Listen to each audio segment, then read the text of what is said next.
Coming up, Durianrider and Don Matas. It's the Livin' La Vida Low Carb Show with Jimmy Moore. And now, here's Jimmy. Hey, and welcome back to the Livin' La Vida Low Carb Show with Jimmy Moore, episode 491.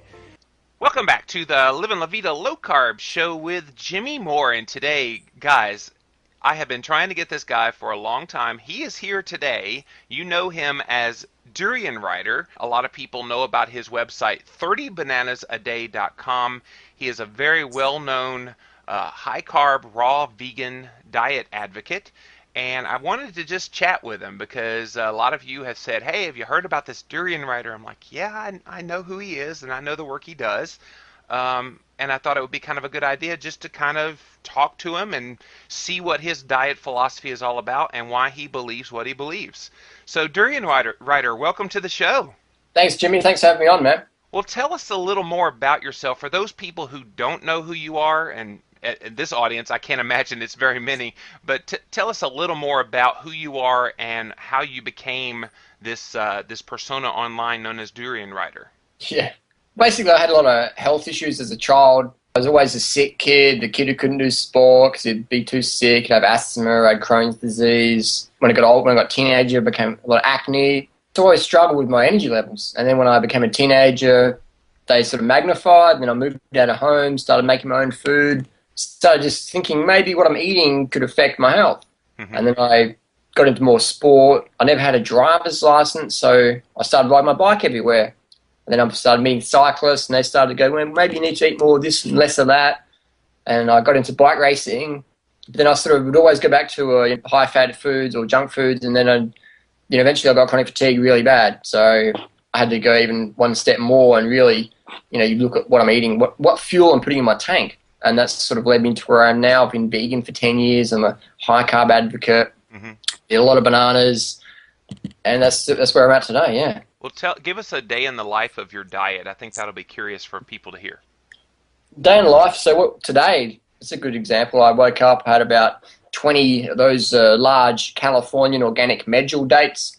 They're really good. Just 20 of those. Mm-hmm. Pick them, chuck them in the Vitamix blender, and then a bit of cinnamon powder in there, and maybe quart and a half, 2 quarts of water. Blend that up, and just drank that for breakfast. Went for an easy 1 hour jog. Are we on video now? Is this audio? This is an audio interview. Okay, that's cool because the cat's jumping around. That's okay. And then I went for an easy hour jog with my partner just in the Van Cortlandt Park here in New York. Mm-hmm. Just easy. And then this afternoon I had lunch. I had about 4 pounds of grapes, organic grapes at Whole Foods. And then tonight I'll have probably about 15 bananas followed by a 1 pound, 2 pound salad.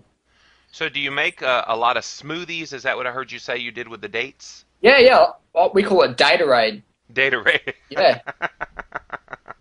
We call it Datorade because better than Gatorade with all the colours and stuff like that. I got you. Yeah, the Datorade is good because it's got a lot of vitamins, a lot of nutrients, and it tastes great, and it's really easy to make. You don't need a Vitamix because they're pretty expensive blenders. Sure.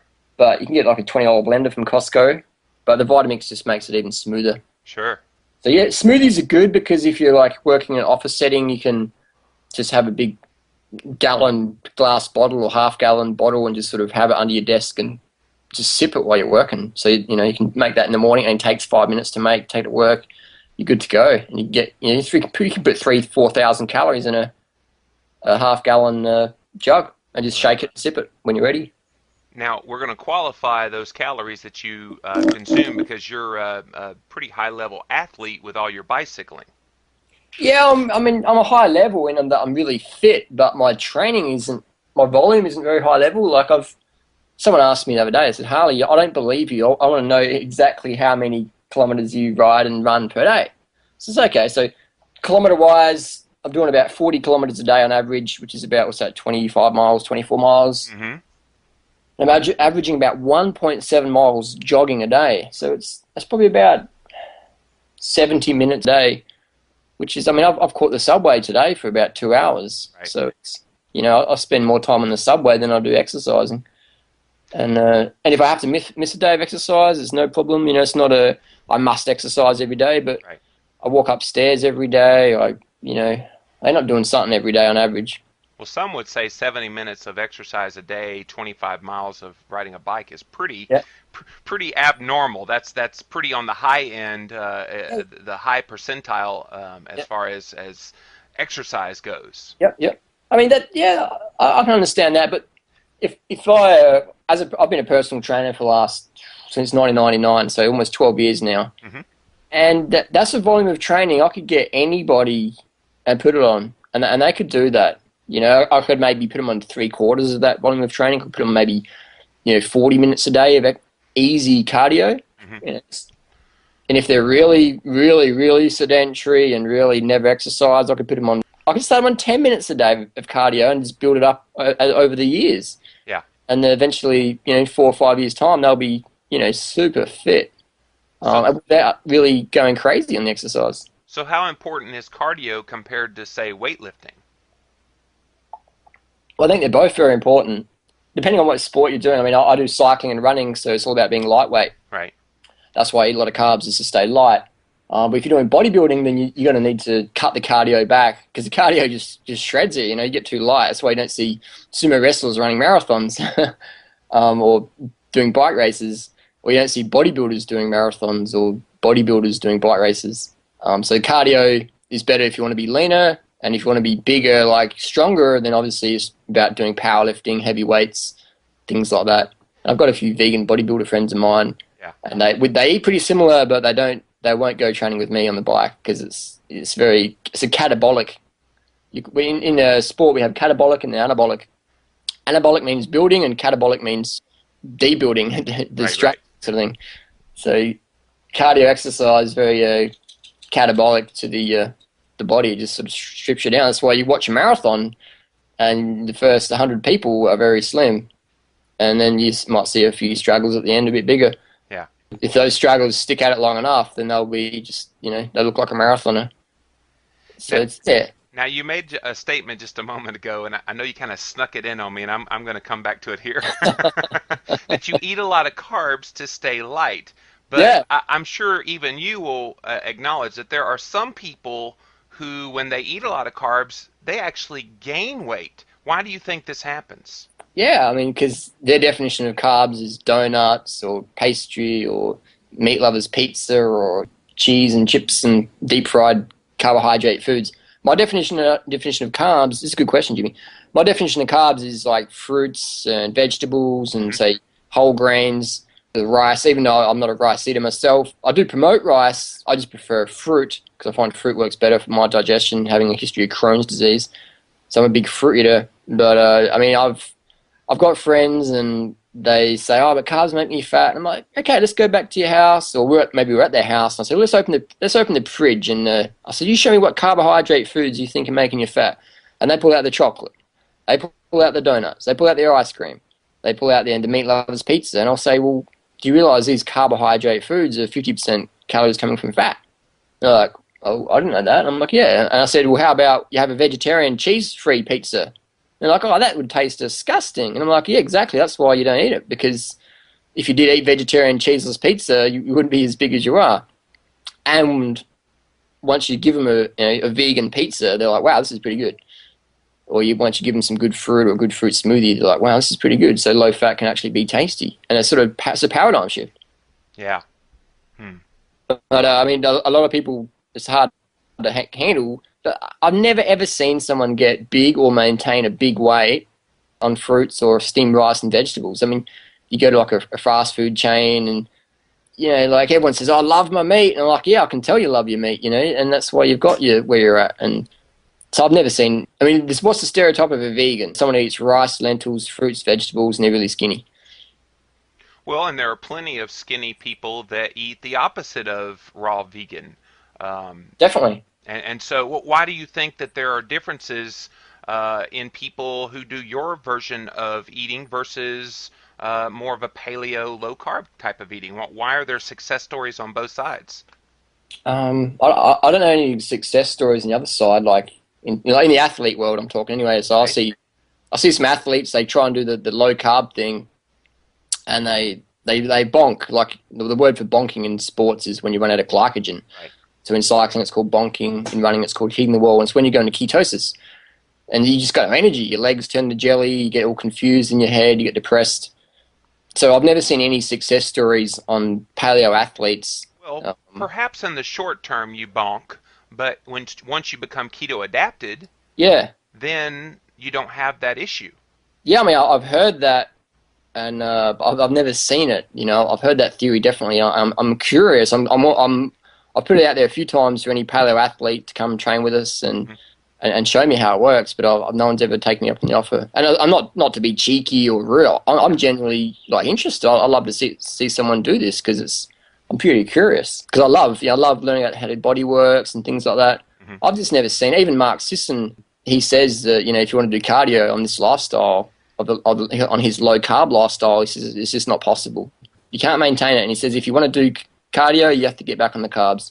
Well, Mark Sisson, he's a pretty clued up guy, and if he says that, then I don't Well, know. and Mark, I respect his work, but he's certainly not a researcher. There are researchers out there, people like Dr. Stephen Finney, who's been on this show before, who's actually done research, looking at this whole keto adaptation thing specifically for athletes. Him and Jeff Folek at UConn. I mean, there are certainly people out there that are looking at this very closely and showing that yes, it is indeed possible. I bet you'll have some people that will contact you after this interview Yeah, that might I take hope you up so. on that.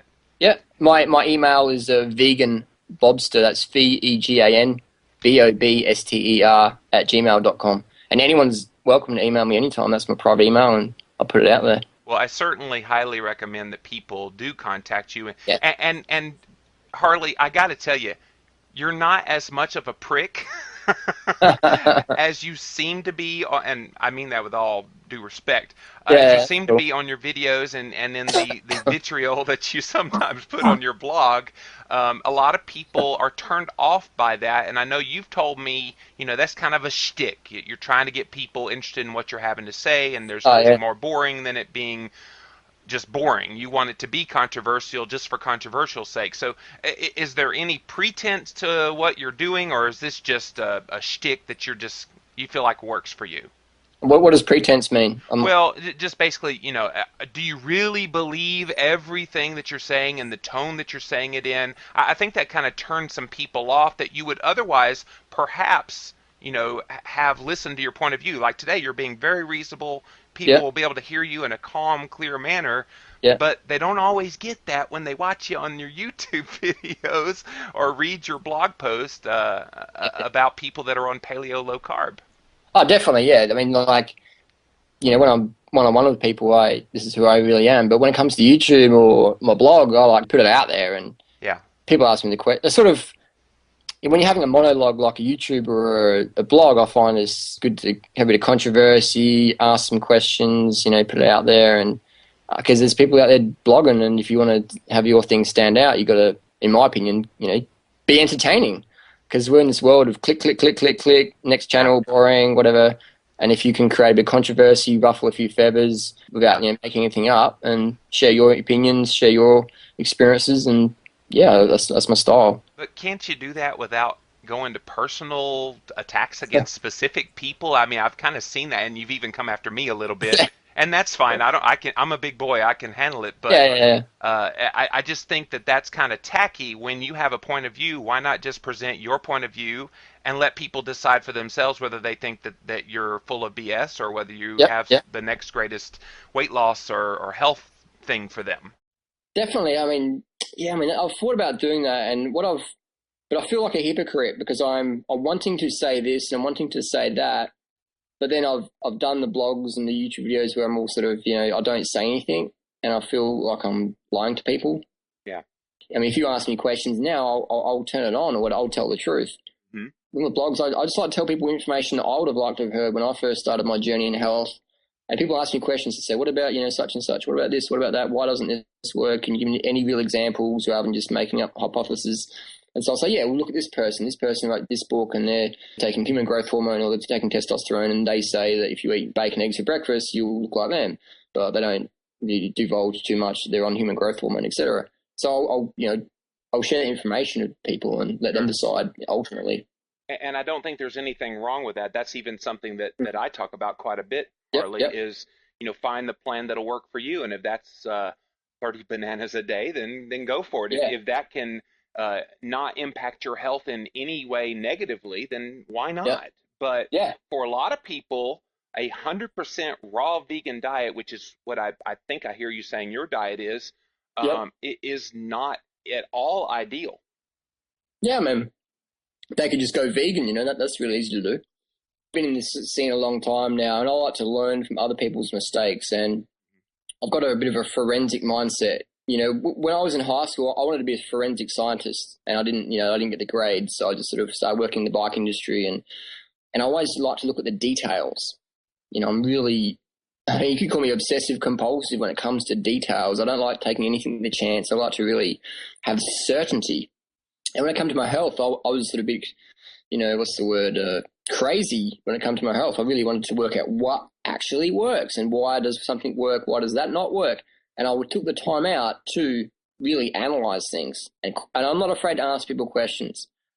I learned that from my mother. She's always the sort of person who can stop anyone on the street and just ask them a question. And as a Right. teenager, I was like, that's embarrassing, Mum. You shouldn't do that. But now I realize if you want to learn, you can't be afraid to ask questions. Right. And if someone's, most people will answer your questions if you ask them in a nice way. Right. They're always flattered. Well, and that's why you're on this show today, because I wanted to honestly hear from you and what you believe, what your worldview is regarding nutrition. And I think it illuminates our understanding even more, even when we don't necessarily agree with who we're hearing. I think at the very least we get to see why you believe what you believe in your heart of hearts. Mm-hmm.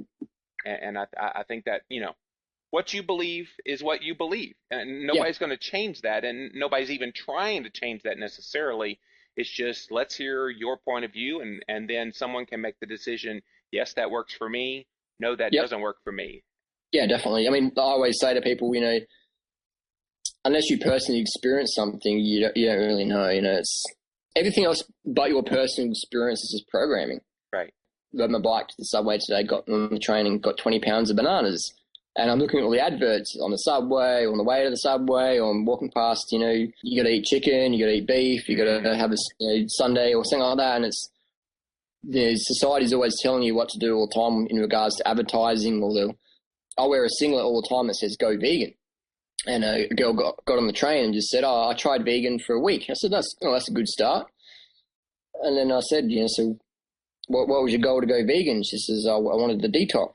I wanted to lose some weight. And I said, yeah, well, that's why most people go vegan, man, because they want to lose the weight. Yeah. And it's easy to do when you're a vegan. And she said, I got stressed and, I started eating chicken and stuff. I said, well, you're just hungry, you should have eaten some more plant foods and you'd be on the go. And I told her about the book called Skinny Bitch and the book called Skinny Bastard. You heard of those books? Of course.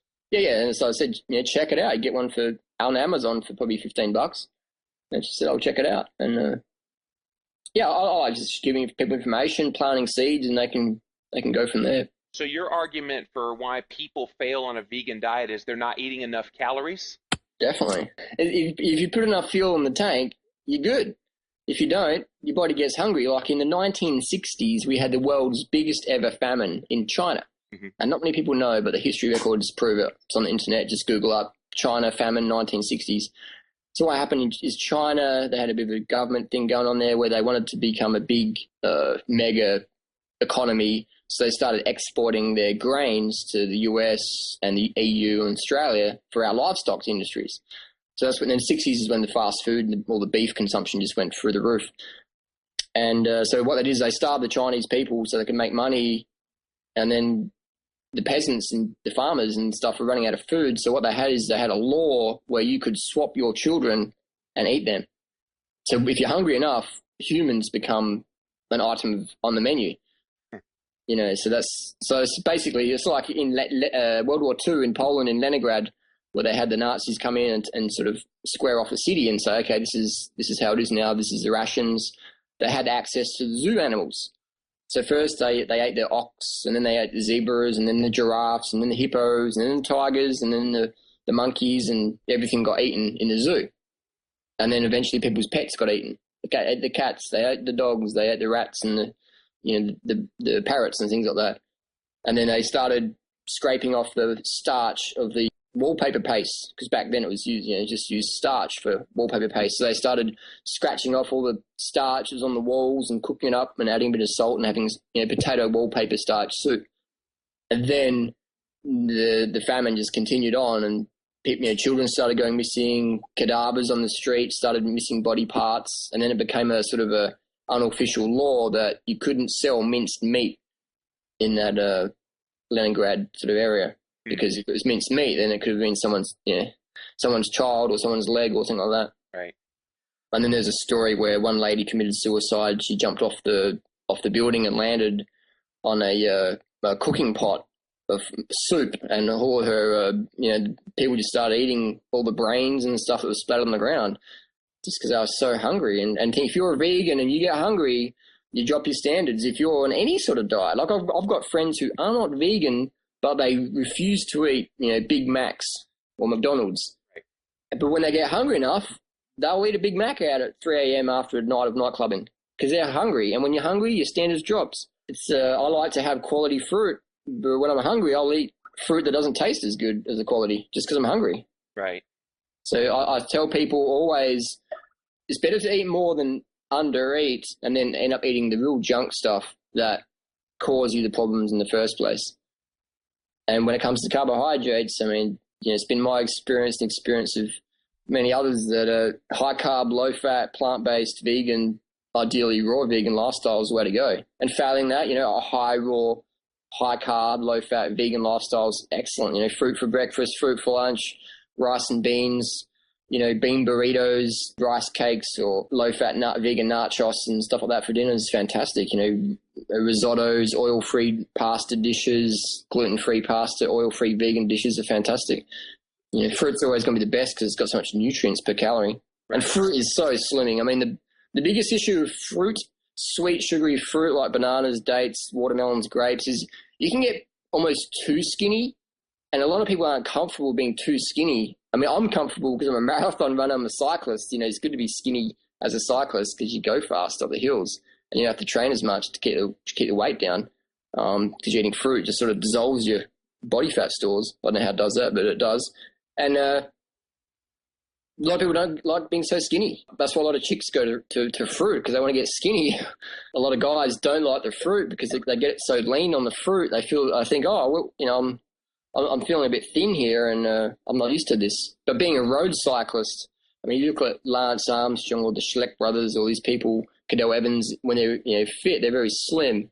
And as a road cyclist, you're used to being slim. And you're used to people telling you, you need to put on some weight. And so when you get into raw foods, into fruit, you get very slim. And the women like it, and the guys feel a bit self-conscious if they're not already used to it, or if they're not into running or cycling. Now, hearing you talk about this diet, yeah. I'm thinking through the prism of somebody who goes to a 9-to-5 office job, and they're sitting down at a desk for hours a day, pretty much a sedentary lifestyle. That's me. Oh, that's you. Oh, man, I spend so much time on the computer. It's ridiculous. Yeah, but you said earlier that you spend 70 minutes a day cycling 25 miles. Yeah, I wouldn't say that's sedentary. But then so I get about 12 hours, 10 hours, 12 hours sleep a night. So I've got half the day sleeping. Yeah. And then I've got 10, 12 hours to play with. So I've got about 70 minutes of that. Or let's say 2 hours. Let's be generous here. Let's say I exercise 2 hours a day, and then I've got 8 to 10 hours. And that 8 to 10 hours, that's internet. That's working in my little office on my laptop. Yeah. Just answering hundreds of emails a day, running our forum, which is like the largest raw foods forum on the planet, and that just chews up your hours. But I love it, so it doesn't matter. Doing YouTube videos, just questions after questions after questions, and I'm happy to do that. That's so I'm still more exercise than the average person in the whole world gets a day. Even you will admit that. I mean, unless I'm living in China or India where I'm working in the fields or pushing carts around. Right. Yeah. So they'd exercise more than me. So I guess my question is, do you feel like that this diet, if somebody didn't do any exercise, which is a great majority of the population here in America, is this going to work for them? Because it seems that you need, especially with the amount of 30 bananas a day. I know that's kind of a shtick, but you literally mean that quantity of food. That can be just my breakfast, 30 bananas, if I've got a ravenous appetite. I never ever limit my carbohydrate intake. I limit my fat intake definitely, but I never limit my carbohydrate intake. So I'll eat up to 70 bananas in a day. I'm sure I could do 100 if someone put the challenge out there to me, So and if I had how 100 ripe bananas there. how often are you eating? Is it every couple of hours, or do you eat a meal in the morning and then go 6, 7 hours and then eat again? Or Sometimes I just eat twice a day. Sometimes 5 times a day. Typically, it's about 2 to 3 times a day. just depends on your hunger? Yeah. If I'm hungry, I eat. I never, ever, ever restrict my calories. Yeah, well, actually, I lie. But the only time I restrict my calories is if, say, I've got a running race. Normally, I do a running race once a week, like a 5K. So it takes me about 17 minutes. So I race 17 minutes a week, average. So if I've got a 5K running race, I don't eat beforehand, because if you're doing a running race, you want to have a light stomach. Right. So I restrict my calories then. Then I'll make up for it, an hour later after the running race. How many calories a day do you think you average?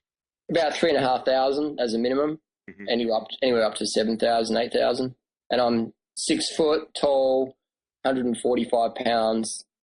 So my body mass index sits around 19 when I'm really lean, and up to 21 in the off season. So, and I eat as much as I want every day, and I never force myself to exercise, but I end up exercising a bit just because I want to go get some more fruit. So I've got to get on the bike, get on the subway, carry the 20 pounds of bananas back home. So you exercise so you can eat more. I exercise to eat more. Yeah, if I want to go get food, I have to move my body. Like I don't have a driver's license, so it's sort of like, I can sit home and starve, or I can get up and go down to Whole Foods and get a 20-pound bag of bananas, or box of dates, things like that. But I don't exercise like thinking, oh well, if I exercise I can eat. It's like no. It's like I just exercise because that's my part of my transport. Like I have to go back to the post office tonight, so I have to walk down to the post office and send a package down and walk back. So that's 10-minute walk. Might even take the cat. So like Gary Taub says, you're working up an appetite. Yeah, I mean, I think it's healthy to move the body. I couldn't. Well, actually, maybe I could live on Amazon. I don't know if Amazon deliver home bananas, but I'll have to look into that. I don't eat bananas, so I don't know if they deliver them or not. Yeah, let's just put it out there. Let's say that I think Gary Taub says cardio makes you fat, which I can't understand that one, because if that was the case, I'd be obese. And Gary says carbs make you fat, and if that was the case, I'd be obese. Well, I think one of the things that Gary's putting out there, and why I think a lot of people that listen to this show respect him so much is, all the things that you talk about your diet pretty much are for people that are healthy. I think once you get to the point where you've been so damaged because we ate crappy, and I was one of those people, Harley. Yep. I ate terrible for the first 3 decades of my life because that was kind of the culture I grew up in. And so maybe some people get to the point where maybe they could have eaten 30 bananas a day and gotten away with it, but now they become so metabolically deranged, metabolically broken, however you want to call it, that now they have to rein in those foods that could cause them problems, and fruit could be one of them. I mean, that's a theory, but I've never seen it. But what I have seen is I've seen people with terminal cancer come onto this fruit and vegetable monkey diet and reverse their cancer. And now they're running marathons. What about fruit juice? Do you consume that? Yeah, if I'm out training and I'll drink some bottled fruit juice, I always grab the one that has no preservatives or flavors, because that means they use really crap fruit. So I'll go for the natural sort of organic fruit juice. Right. I do prefer fresh, definitely. And that's why I carry dates with me, because dates are high sugar, high calorie, high carb. And they're really good because you can just store them in the back of your pocket, your cycling jersey, and they keep well and they taste good and they're really consistent. And they just give that high sugar whack that you need when you're out, using your body. Or if I'm doing like a talk, I do a lot of live talks. So I like to do not much exercise the days before the talk. I like to sit around, just conserve my energy and eat lots and lots of sugar. So then when it comes to give my talk, I can just give high energy talk with no caffeine for 2, 3, 4, 5, 6 hours and just hit it and answer everybody's questions. And it normally goes till 12 at night, or sometimes 1 a.m. because people just keep asking questions and I like to be there and help them. And that's why I eat lots of carbs, so I can just keep cracking out the questions and answers.